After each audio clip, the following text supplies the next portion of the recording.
तुमचे केस गळताय, मुळापासून गळताय, काही लोकांचे टक्कल पडले, त्यांच्यासाठी पण हा व्हिडिओ आहे. मित्रांनो, जर केस मुळापासून तुम्हाला स्ट्रॉंग करायचे आहे तर काय करावं लागतं की हे जे स्काल्प आहे त्याचं ब्लड सर्क्युलेशन चांगलं झालं पाहिजे. आणि ब्लड सर्क्युलेशन चांगलं करायला आजकाल लोक ते रोलर वापरताय, मायक्रो निडलिंगचं रोलर वापरताय, पण त्याच्यापेक्षा हा उपाय करा, हा खूप महत्त्वाचा आहे.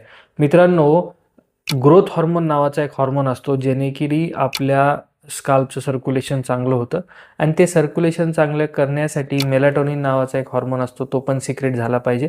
रात्रीची झोप जर आपली चांगली झाली तरच हे हॉर्मोन चांगले सिक्रेट होतात.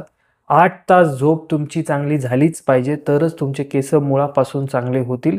आणि झोपेचा एक स्पेसिफिक टायमिंग पाहिजे, त्याच वेळेला तुम्ही झोपलं पाहिजे आणि त्याच वेळेला तुम्ही उठलं पाहिजे. तर तुमच्या शरीराचा सिनकार्डियन रिदम हा बॅलन्स असतो. झोप चांगली झाली, स्काल्प चांगला होईल, ब्लड सर्क्युलेशन चांगलं होईल, हेअरफॉल थांबेल आणि केस मुळापासून चांगले होतील.